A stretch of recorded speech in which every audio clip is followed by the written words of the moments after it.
technical setup as we're going. There we go. Yeah, we're good to go. But um, I'm Stephen Oliver. This is Greg Moody. We are working with some of the top 1%, maybe 5 and 10% of financial advisors across the industry.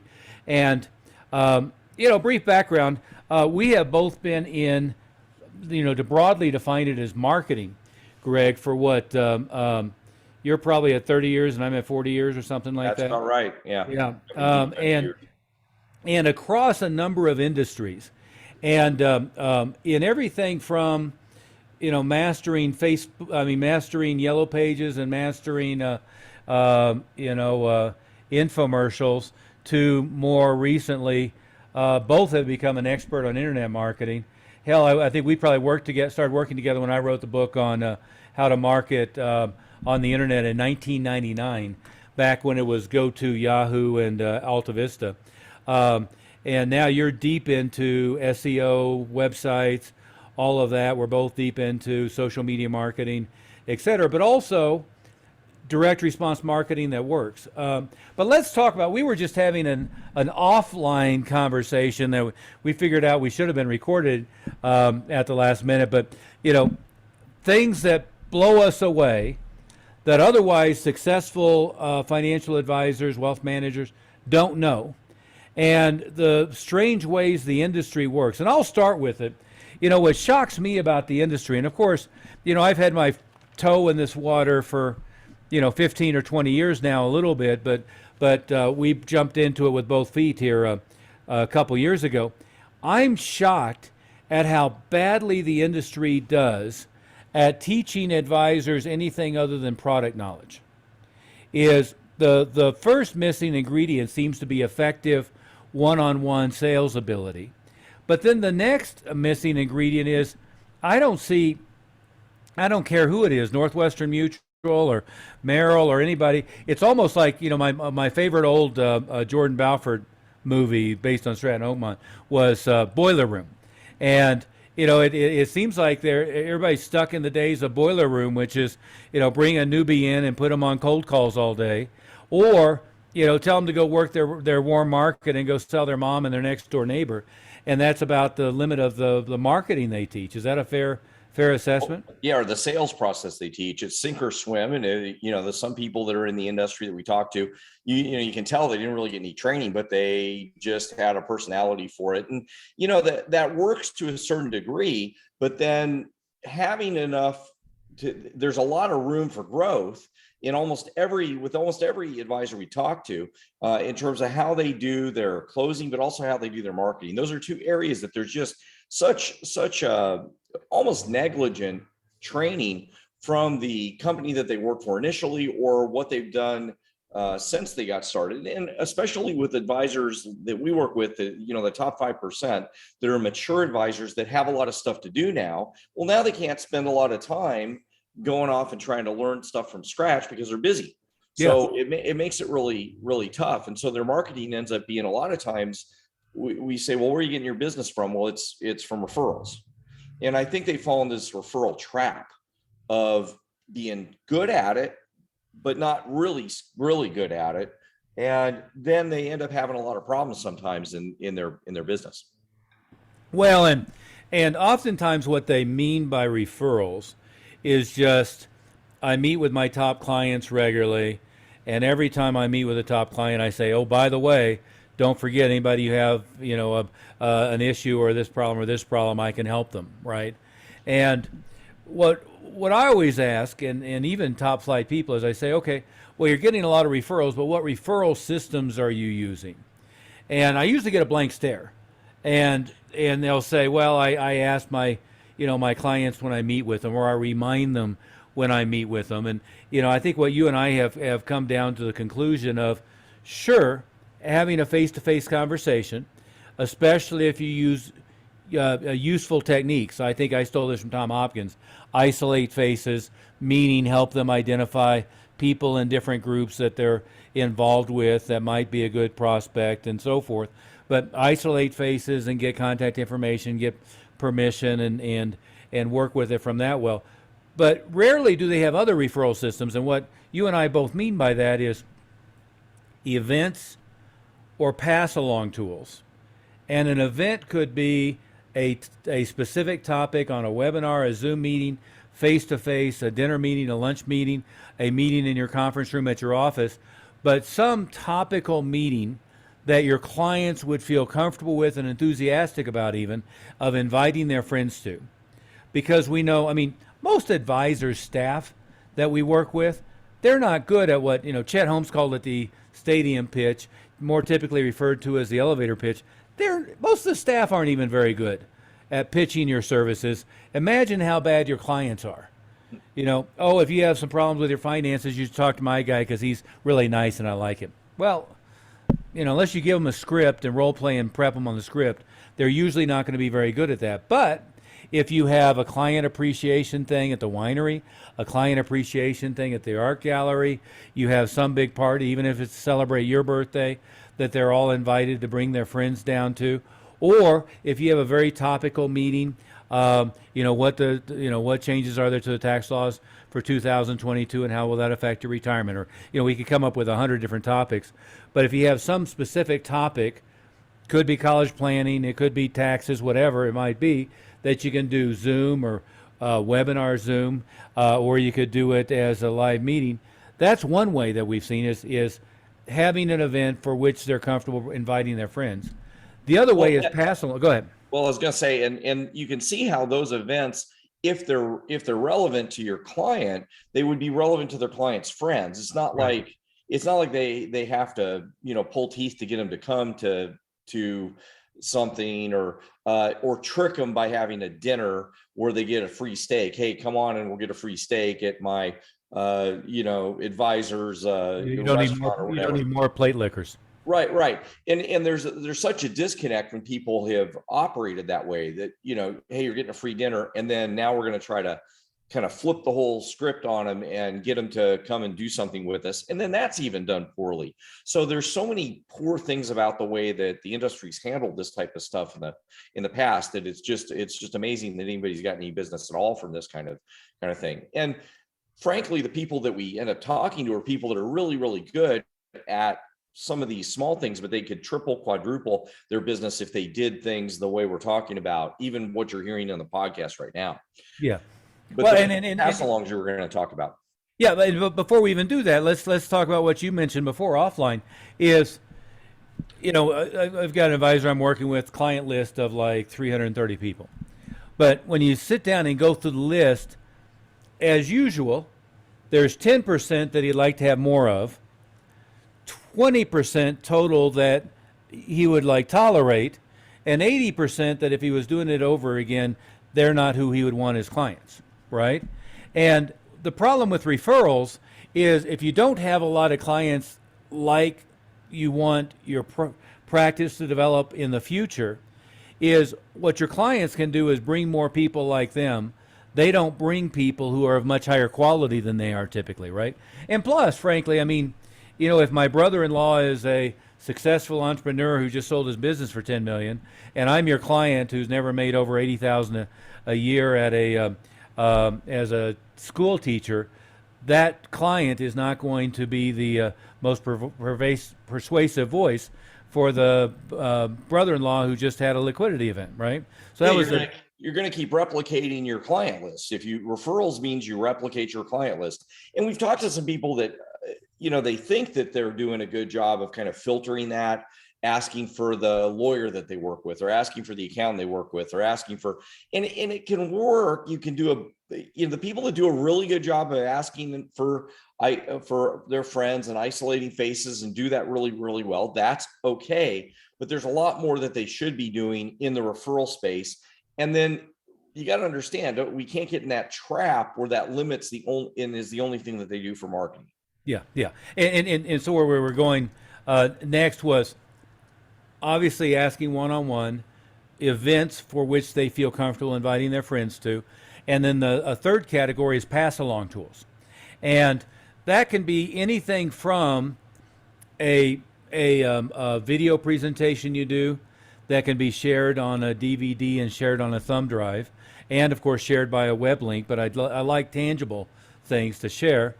or it could be a book, it could be a white paper or report on a specific topic, anything that your client can have on hand. So when the topic comes up at lunch or dinner, they can say, "Hey, I have an advisor, but he wrote a book on that subject.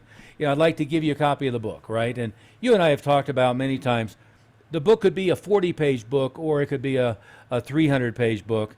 And what works best as a marketing tool tends to be multiple small ones, not one big, your life's work in one, in one encyclopedia thing, right?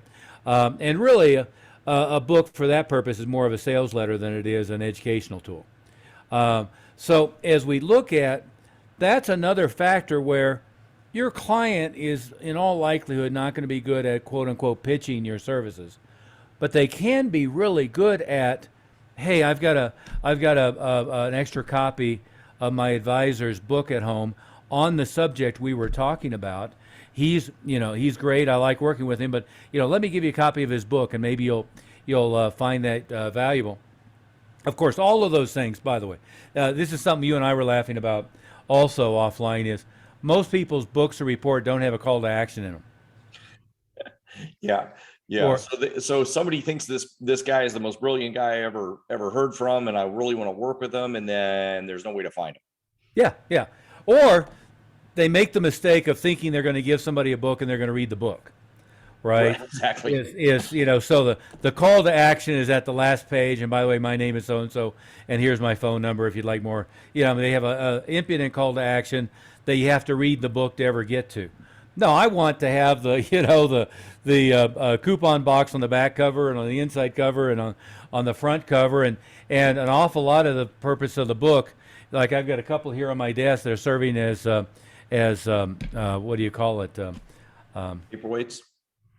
I was thinking of my beverage sits on them, Yeah. so that I don't stain my Coasters. leather top. Yeah, there you go. Coasters. They're serving as coasters. But them using your book as a coaster keeps you in front of them regularly, and then when the pain of whatever financial issue they have hits a peak, you're going to be the first person they think about, right?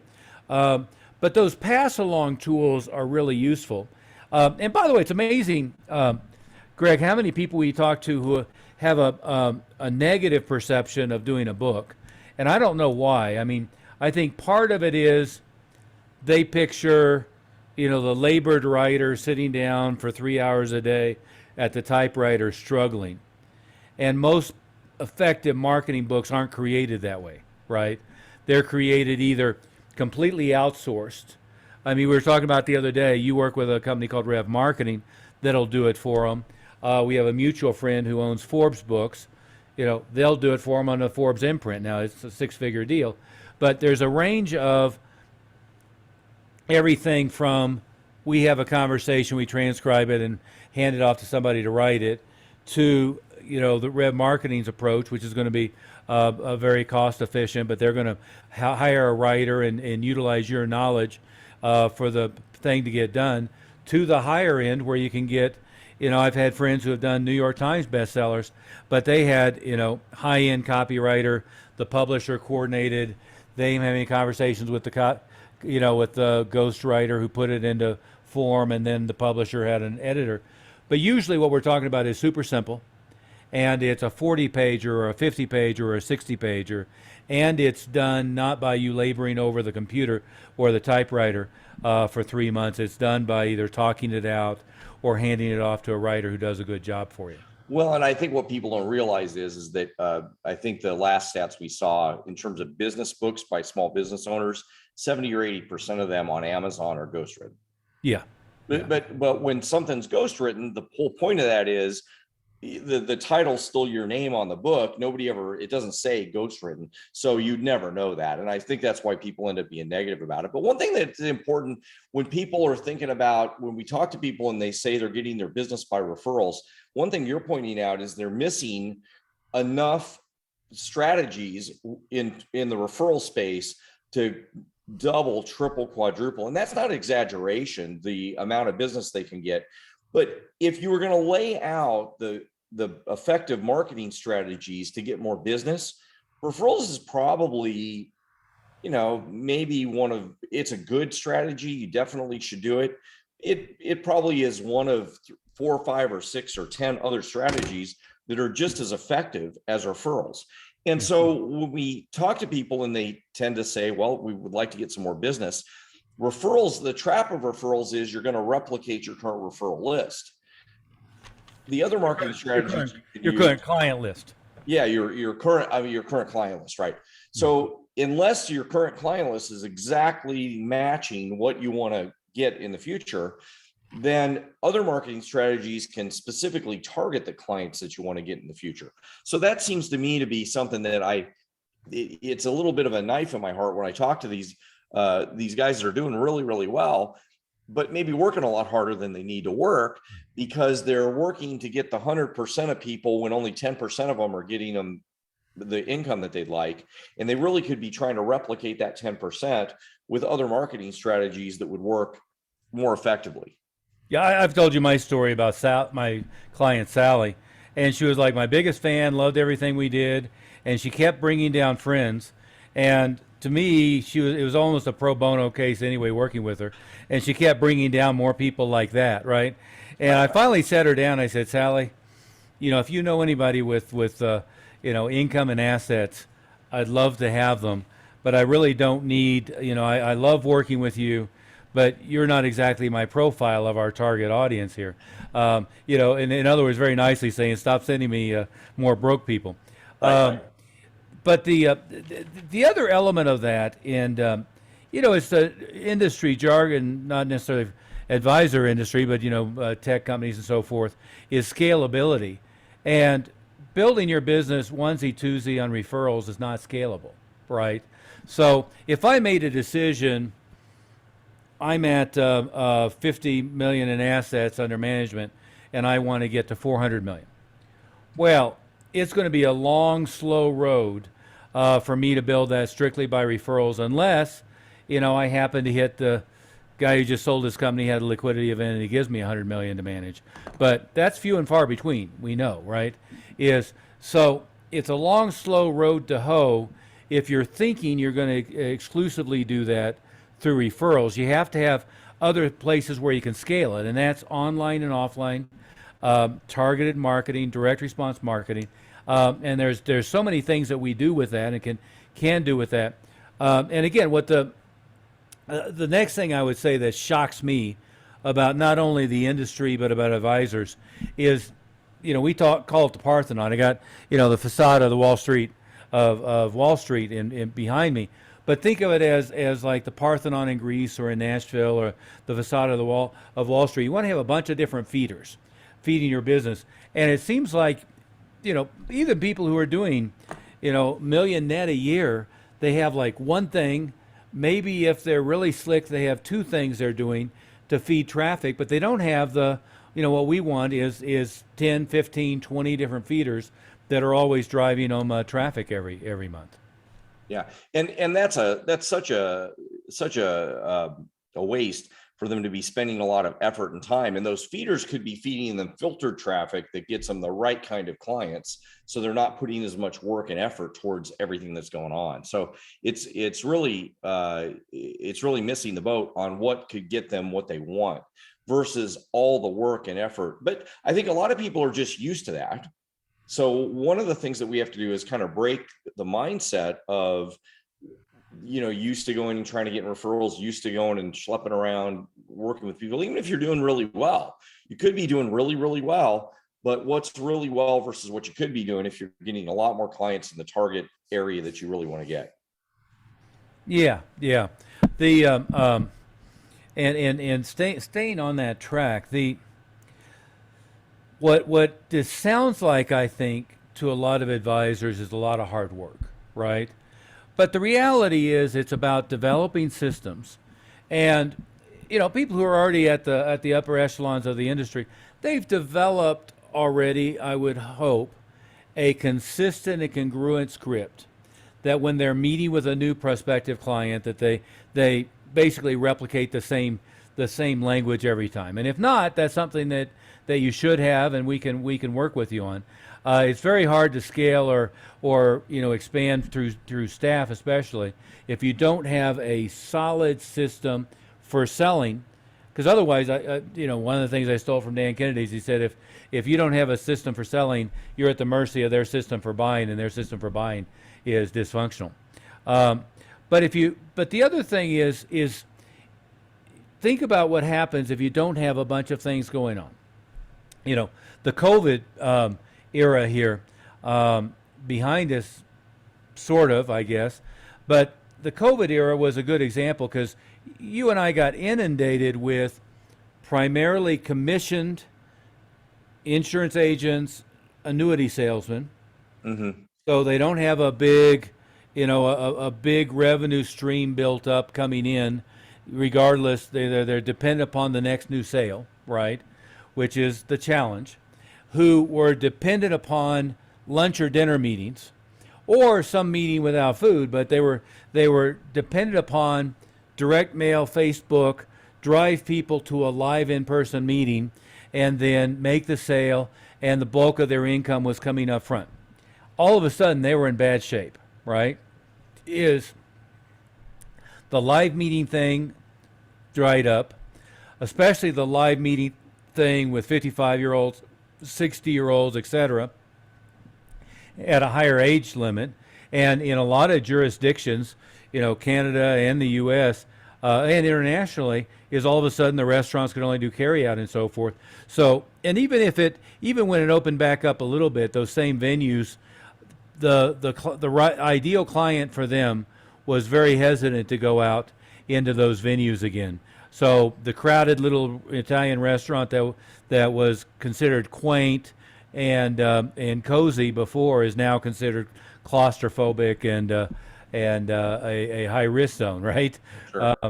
And me, I'm not particularly worried about all this stuff, but I still look around this doesn't seem like there's a lot of circulation. We're kind of crowded in here. That's in the back of my mind, and it's certainly in the back of a lot of your ideal clients' minds. But the point is they were living with what Jay Abraham calls a diving board. They had one pillar to drive traffic, and their income was only as good as what they could go hunt for themselves and kill this week. And when that dries up, they were panicked. And you and I have talked to a lot of people who, their practice was down 50, 60, 70% over this period of time. Yeah, and they didn't do a good job of two things. Also, they didn't do a good job of client connection and retention. We say connection and retention because they weren't connecting with their clients early enough. Normally during the process, the ones that we had worked with that were connecting with their clients and working on retention prior to that, they were keeping them from jumping off the cliff when things happen. Especially when the market tanked, right? Yeah, exactly. And they weren't stopping answering the phone and not paying attention. And the ones that were paying really close attention were getting their clients to invest more money and do more to take advantage of what was happening with the market. And so our guys did really, really well because they were already working with their clients and making sure that they were maximizing what they could invest. But yeah, I mean, if they didn't pivot quickly and move to Zoom and move to the other strategies, then they were having a lot of trouble. Yeah. Well, and let's talk about the other thing that we should have just recorded the original conversation. We wouldn't have had to do it twice. But it's shocking that when somebody goes into business for themselves, and in this case, either they're an RIA independent or maybe they're captive, but they're really, 100% or predominantly their income is based on their commission and their own earnings, is the first thing you should realize in that situation is today and forever, you're primarily in the business of marketing your business. And much of the stuff behind the scenes are things that you can hire, outsource, and delegate, right? And it's interesting. It seems like in every industry we deal with, we've worked with lawyers quite a bit, and you and I both come from martial arts and martial arts schools. But they want to hire they either want to hire the salespeople or they want to hire a quote unquote marketing guy and think they're going to bring somebody in to handle that. And, Elon Musk wouldn't be looking for a marketing guy to compensate for what he perceived a weakness. He'd be fixing the weakness and understanding it, and then he can hire and delegate whoever he wants to do the underlying detail. And it doesn't matter who you're talking to or talking about. Ken Fisher clearly was always the number one marketing guy for Fisher Investments. Steve Jobs was the number one marketer by a landslide for Apple, and you can go through the list. But if it's your business, and your business, whether you're fully independent or your business that you're dependent upon what you go find, is you got to learn the strategies and the tactics and the ability to adapt, so that you're really good at feeding in as many new clients as you need all the time. And Yeah. I think, I was going to say that's the thing that we talk to people a lot about, is there really is this tendency to want to abdicate the marketing to somebody else. And the marketing and the sales, marketing probably number one and sales number two. Probably easier to abdicate the sales than the marketing. But the marketing of your business, you really can't abdicate. And that doesn't mean you have to do everything. I mean, Steve Jobs, for goodness sake, didn't design every ad and do all the TV production and do everything for Apple. But you can be sure that he was paying attention to what the marketing was of Apple Computer. And same for Elon Musk. And that's a good example, because he's famous for saying we don't do any marketing, but there's a ton of marketing. Yeah, he pays attention to what's happening in their sales numbers and how many units they ship. And that's related to the marketing that they do, which has to do with how much exposure they get and how they're shipping units. So well, and he's doing the product reveals. He's doing interviews. Yeah. He's got his notorious Twitter feed going on all the time, and he's got his personal, and he's got his the official Tesla. But they're both brilliant. I see on LinkedIn all the time the stuff that they're putting out there. They're very product and engineering focused. It's not that you shouldn't be focused on the quality of your product, but that's the foundational level. Is if you're not competent, you should go find something you can be competent at. But then you've got to be, well versed in all the different ways that you're going to maintain that relationship with your current clients, with their friends, but then bring new people into that funnel, if we want to use that term, to get new clientele in. Yeah, and I think the two traps that we're talking about today that are really important that we've really seen lately is, number one, the trap of being too focused on referrals, not doing that well, but thinking that's the only thing that needs to happen. And then we get you and I end up talking to people about how to do it better, and they get kind of fixated and trapped in this referral.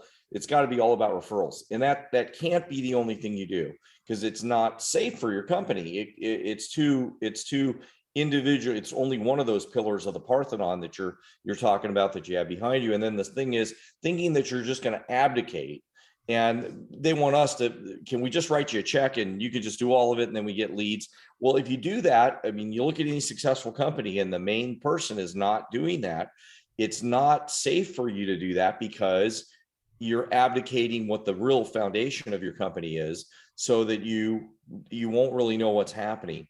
So you need to make sure you have a little bit of a handle on it. Again, that doesn't mean you're stuffing envelopes. It doesn't mean you're even writing the book that we talked about earlier. It means that you're the quarterback or the coach of what's happening, and we help you understand that so that you can get up to speed on it. It doesn't mean you're doing the manual labor, but you need to understand it, and you need to be the main guy that's in charge of all those things. Yeah, and at the very least, you've got to understand the strategy and be able to supervise the tactics and know whether the tactics are being successful or not, right? So if you're not supervising the tactics effectively, it's why big dumb companies, what they're constantly doing is bringing in a new ad agency and then firing that agency and getting the next agency, because they're relying on somebody else to do it, and that rarely works, right? I've had very high-powered, expensive agencies working for me, but it only worked if I was telling them the strategy, supervising the tactics, and then letting them go run with it, right? Using a media buyer, using an agency to place the pay-per-click ads, using an agency to pay the do the Facebook ads, but letting them come up with the strategies and not supervising the tactics is a really bad idea. Yeah, and it's very much like when we have people ask us, well, how much should we spend on marketing a month? Yeah. We have to figure that out. We have to help you figure that out. And it's based on what return on investment you get from each of the clients that you have and how much you're making per client.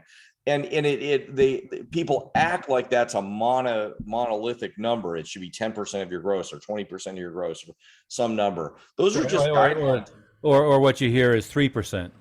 Yeah. And those are, some rule that some professor said in business school somewhere that they threw out on, it might be that Coke and Pepsi are spending 10% of their gross on marketing, but it's a completely different kind of thing than what you all that are listening to this are doing in your business. So you have a different measurement for how you're doing marketing. So that's what we're trying to help people with. Well, for example, so like if we're doing Facebook marketing because online is so easy to track. If we're doing Facebook advertising, we're going to start with a number, which is what's our average client worth lifetime, first year, first quarter, right? And so we're going to have a number, and that that number might be 50,000, it might be 100,000, depending upon what you're doing specifically. Heck, it might be 5,000, right? But we're going to have a number for what is that client worth, right? And then once we know what that client is worth, we know what we can spend to get a new client, right? So, when I was in the franchising space, franchises don't mind spending 15,000 to get a new franchise, right? They don't mind spending 20,000 to get a new franchise. Same deal with being an advisor. You got to know what they're worth. And then once you know what they're worth, you know what you can spend to get a client. Now, once you know what you can spend to get a client, you have to back it up to, how many appointments do I need to get one a client?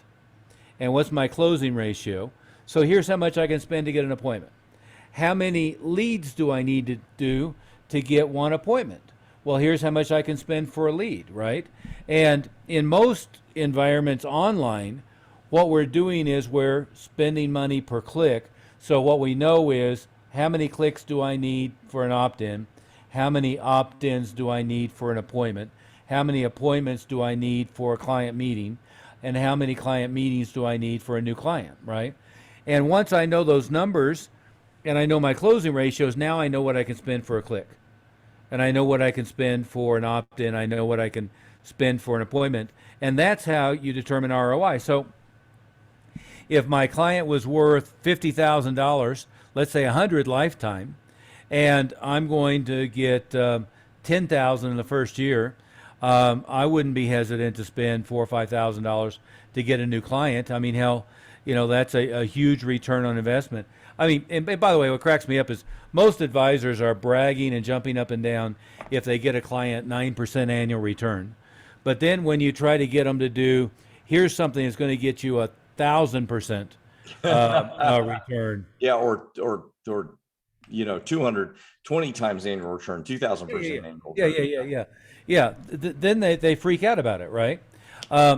In let's say a direct mail example, all those same numbers are relevant, but you got to back it down into how many pieces am I going to mail for one person to raise their hand, right? Call or opt in or whatever I'm trying to get them to do.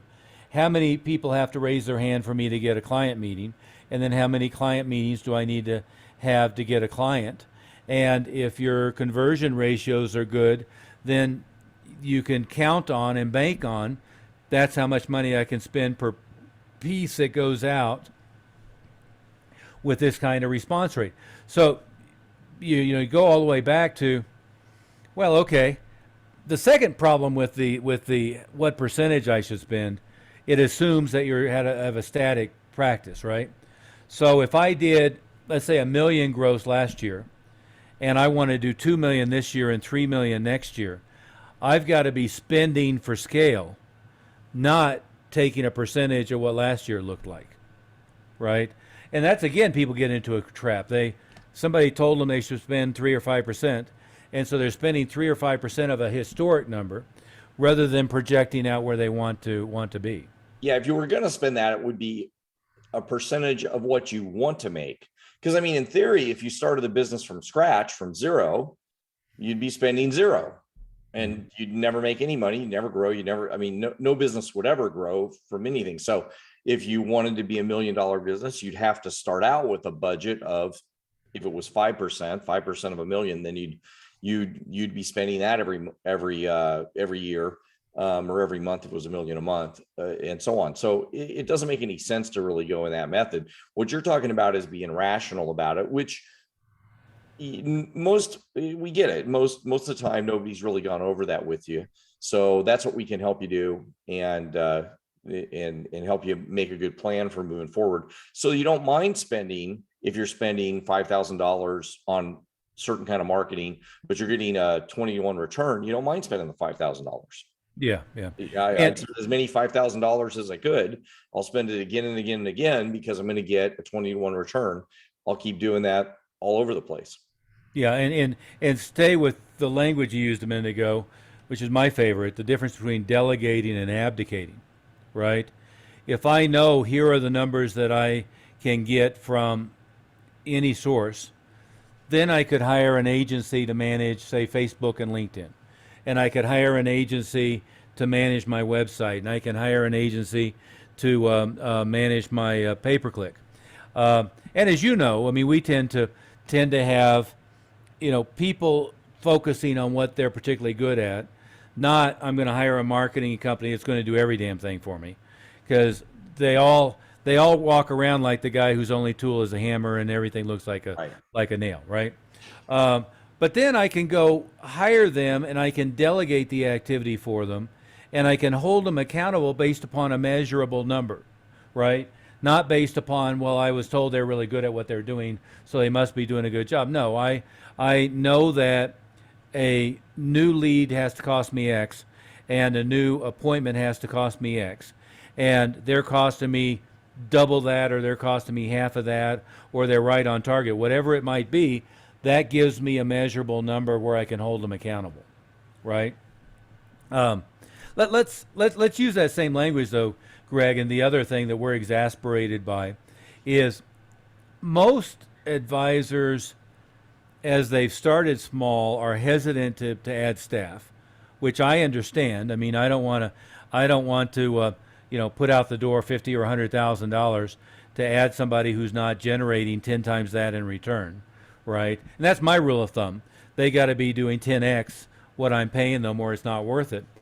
But the other rule of thumb is, if my personal time is worth $500 or $1,000 an hour, and I'm spending any amount of time doing 10, 20, 30, 40, $50 an hour activity, I shouldn't be doing it, right? I'll give you a silly example. During all this COVID craziness, when my 13-year-old was in the other room pretending to be in school on Zoom, right? Yeah, right. Which really meant, I mean, not to go on a rant, but the teachers were completely incompetent. What was happening is they would do 5 minutes on Zoom, and he'd have an hour to play video games, right? But I found myself a couple of times playing Uber driver, right? He wanted something to eat, I'd get in the car and I'd go and, an hour later round trip to get him Popeyes, which is the most disgusting crap in the world, or something else. And it dawned on me really quickly, yeah, Chase, call the Uber driver, call the, the Postmates, whatever, because he knows how to do all that stuff much better than I do. And last thing I should be doing is go get in the car and running any damn errand, because I want my time to be worth $2,000 an hour. And the Uber driver is working for, probably realistically, he's making sub-minimum wage, right? Especially if you're counting in wear and tear and mileage on a nice car. You really, it's a crazy thing. I was talking to another friend recently, and I was on the cell phone, and he was at Staples. I'm like, why are you at the office supply store? Well, I needed this, and this. I said, okay, I have this thing called Amazon and this other thing called Staples, and they deliver it to my front door. And if it's not there today, it's there within 48 hours. Why would I ever leave the house to go to an office supply store, right? But when it comes to staffing, I think that advisors are really bad about abdicate, not delegate. And they hire for what they perceive to be skill set rather than hiring for industriousness and attitude. Is that a fair statement? Yeah, So and then that leads to abdication. I'm hiring somebody because they know how to. I saw this in my doctor's office actually one time. I go to my doctor's office and I got to talking to the doctor. I was, friends enough with him that I get to talking to him, and he hated what was happening in the office, in the office stuff, because I always would wonder why the file wasn't right or something was right. He'd be checking stuff, and he hated what would happen in the office. And well, why don't you like fix get it. rid of her, or do something about it? And he goes, well, but I've hired a bunch of people to do the office management and I never get any better one. This is the best one I've got. So You this never is get what I anybody gotta who's good at office management. right. I'm like, okay, well, so the answer is, he doesn't have any other answer but to abdicate it because he has no clue how to do it himself. And it's the same thing we say about marketing or staff. If he was going to run a good, and I did was I didn't want to help. He wasn't paying you $1,000 an hour. Yeah, if he wanted to pay me, we could help him. But the point is, he really needed to delegate. And by the way, free advice is the worst advice because that means they're not going to pay any attention to it anyway. He would have never done a thing. Yeah. So anything that he could have done there, he should have been at least. He can't be the one doing the office work, right? We're not saying the doctor should have been doing the office work. Obviously, he needed to do his doctoring stuff, but he should have known enough to make sure that the person was doing it his way. It should have been his way, not hire a person to do the office management that's going to set the files up, that's going to do it her way. Because as soon as she quits, the next person's going to want to do it a different way. It's going to be a big mess. All they're going to do, and guess what his headache is? The office stuff. What his headache should be is get more patients, make the business run better, all of the marketing stuff that he needs to do. Here's the operations process. Here's the training process. I'm going to hire somebody with a good attitude, industrious, who's going to do things my way. I'm going to train them for a day or two of here's the way it's going to be. I'm going to do Zig Ziglar's old thing of inspect what I expect in order to get respect, right? We have a friend, the company's called Scheduling Institute in that space. And that's the number one thing they do is the person at the front desk in a dental office or a medical office always sucks at converting an incoming call to a patient. And so the first thing they do is they fix their phone traffic because Martha at the front desk, runs off more patients than she attracts, right? And or runs off more patients by sitting there and being grumpy rather than being really facilitating. And they actually sell a program of here's the box and we're going to send a staff member in to train them. And by the way, their staff member that they're sending in to train, the dentist could do it much better, much easier, much cheaper in 2 hours. But the dentist or the MD is afraid to learn how to do it himself. And he's afraid to supervise his staff member. I think I told you my story about the nightmare veterinarian. So I have the new puppy golden retriever. This has been a few years ago, Cooper. And the new puppy golden retriever has violent projectile diarrhea. Okay. Now, to me, this is a pretty urgent situation to fix, right? Sure. And so we're going to, the veterinarian. And the lady at the front desk, I figured out pretty quickly, she was giving me the cheapest possible option. And then when I went back, because it didn't happen, she was giving me the next cheapest possible option. And finally, after the second visit, I said, hey, wait a minute. What are all the possible strategies we could have? Well, we could have done this test, but it's $150. It's a lot. Well, now, to her, that's a lot of money. To me, it took me more time of my value driving down there and back than the $150. And the dog having projectile diarrhea in the car was, that was add several figures for the value of the problem. And I finally had to sit down with her and said, if money was no object, what would all of the things that you would tell me to do and give me? And she finally gave me the menu. I said, do all of that. She said, well, this may fix it. I said, you said may. There's no may here. It's got to fix it. We're not doing this anymore, right? But that's the way the front desk staff works in a lot of places. Is, they they dictate what the primary person. You think like in the doctor's office, that's historically in America, like the top, type of profession, which I no longer think that's necessarily the top type of profession, but that's historically what we think of a very high status person in the office. They become the low status person in the office, and they get run over by the person at the front desk because they're not delegating, they're abdicating. And anyway, I think these are three big messages that we have on this podcast today that's really important. That again, we want to, that's kind of our mantra here when we work with a client to try to help them get through. Well, and maybe to summarize on the hiring staff is, if you're $1 million plus a year practice, you are in all likelihood personally a very high producer, somebody who can close the sale, right?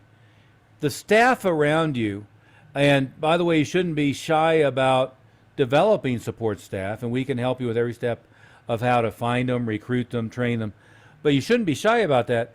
But the support staff around you is not there to fix you.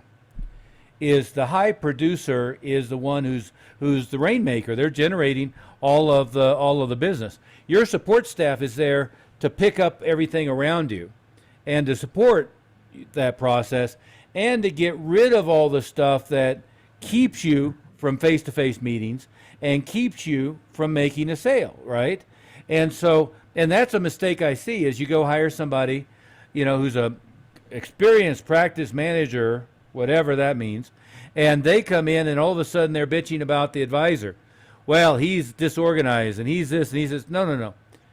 Her job or his job is to pick up the pieces and to give order behind the scenes, not to fix the producer, is to let the producer be the producer, right? I always had this, and when I had multiple retail outlets, I always had the administrative and the accountants were always bitching about the absolute highest producers.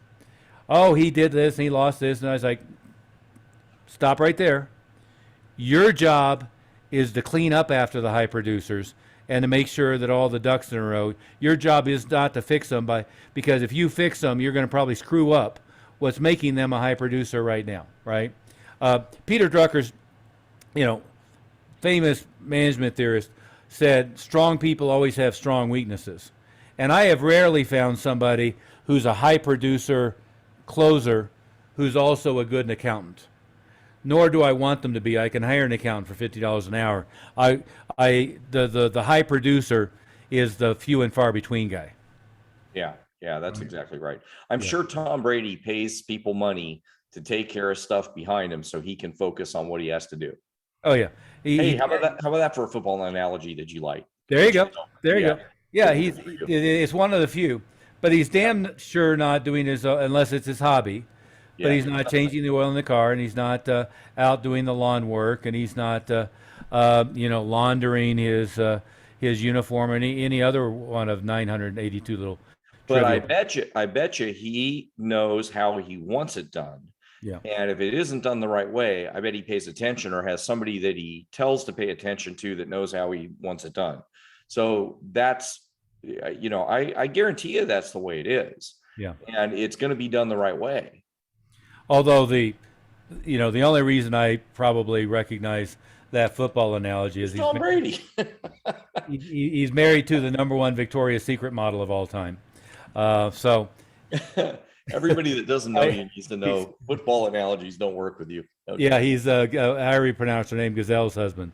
That would be more my frame of reference. Gazelle Gunchin? I don't know. But it starts with a B. Anyway, on that note, we've kind of hit our time thread. But as a quick summary, it's going to be very hard to scale your business if you don't really become very knowledgeable about marketing and are able to supervise the strategy and know whether the tactics are being implemented properly. And scaling fast is very difficult to do. Certainly it's difficult to do with a new practice, but it's very difficult to do with an established practice. There's a certain limit you're going to hit to how many introductions or referrals you can get. And again, usually we can triple the number of referrals and introductions you're getting by adding events and adding pass along tools and so forth, and just fixing your scripting sometimes. But you got to really learn the other. You got to learn the social media, the online marketing. You got to learn about direct response marketing. You've got to learn all the different venues and opportunities. The second thing we were talking about here is just all the many things that we are just shocked at the ineptitude.